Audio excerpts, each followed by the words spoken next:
Assalamualaikum warahmatullahi wabarakatuh. Jumpa kembali dengan saya dalam mata kuliah English Indonesia Interpretation. Pembahasan kita kali ini adalah type of interpretation.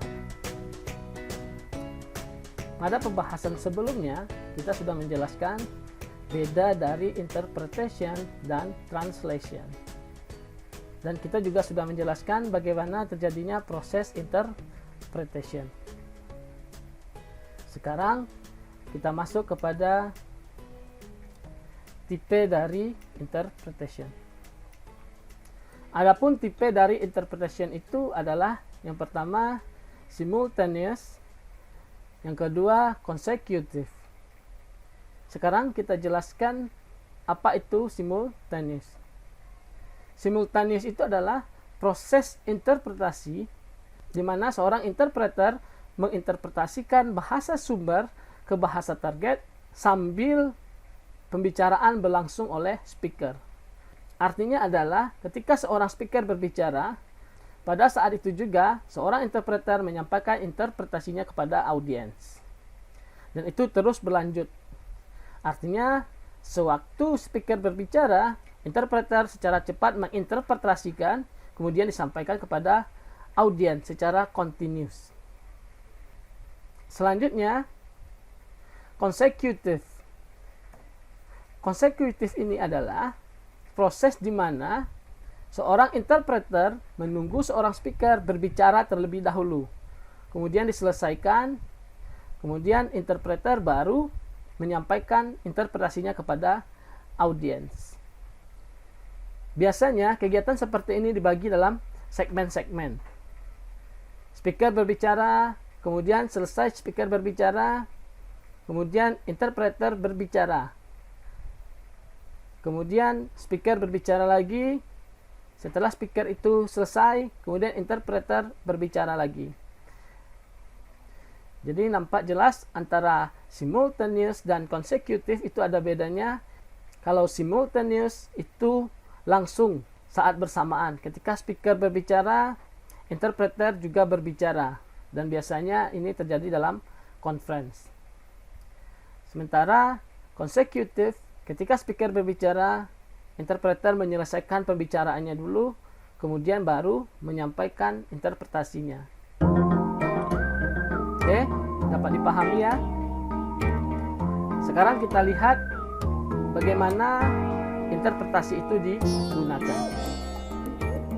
Yang pertama adalah focus group. Artinya adalah interpretasi dilakukan untuk grup bersama-sama. Dalam hal ini, interpreter itu duduk mendengarkan pembicara atau dia berada di ruang observasi, kemudian dia menyampaikan interpretasinya kepada audiens. Dan biasanya melalui headphone. Dan itu terus berlanjut selama speaker menyampaikan pesannya, interpreter juga menginterpretasikannya dan menyampaikannya kepada audiens secara simultaneous. Biasanya hal-hal seperti ini digunakan dalam conference atau video call perusahaan dan lain sebagainya.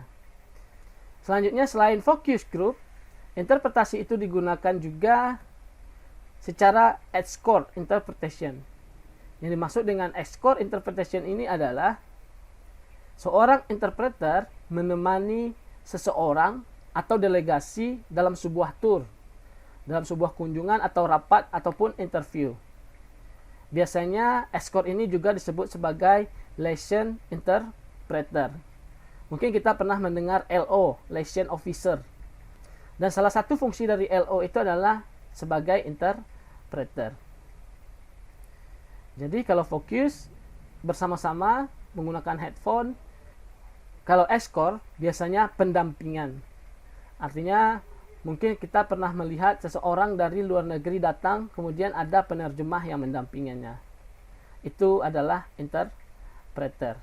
Dengan caranya bermacam-macam, bisa consecutive, bisa simultaneous.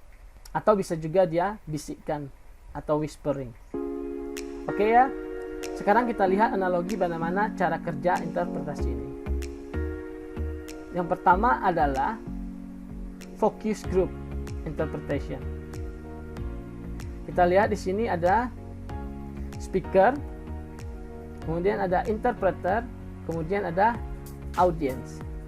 Seperti yang saya katakan tadi, seorang speaker berbicara dengan pengeras suara, kemudian suaranya masuk kepada interpreter unit atau receiver suara, kemudian seorang interpreter menginterpretasikan, kemudian ditransfer ke audience. Dan biasanya kalau pertemuan-pertemuan internasional yang dihadiri banyak negara seperti ini. Jadi banyak interpreter yang bekerja untuk negaranya masing-masing. Nampak ya bagaimana focus group itu bekerja. Sekarang kita lihat bagaimana escort interpretation bekerja. Seperti yang kita bilang tadi bahwa escort itu pendampingan.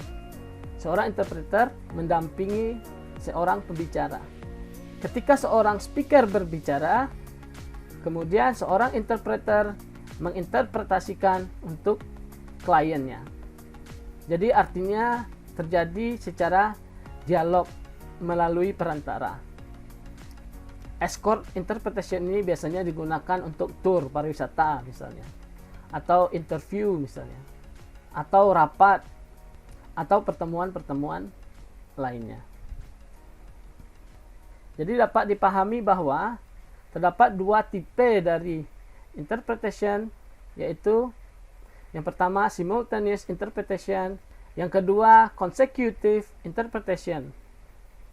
Adapun bagaimana cara dia digunakan, yaitu yang pertama focus group, yang kedua escort atau lesion interpretation. Baiklah, itu saja rule dan frame yang saya berikan kepada kalian sebagai bahan pelajaran kalian di rumah. Kalian bisa belajar sendiri di rumah. Nanti kalian juga bisa melihat bahan-bahan lainnya. Dan semoga penjelasan sederhana ini dapat dimengerti. Oke ya. Akhir kata, si Rahmat makan pepaya. Selamatlah ya. Assalamualaikum warahmatullahi wabarakatuh.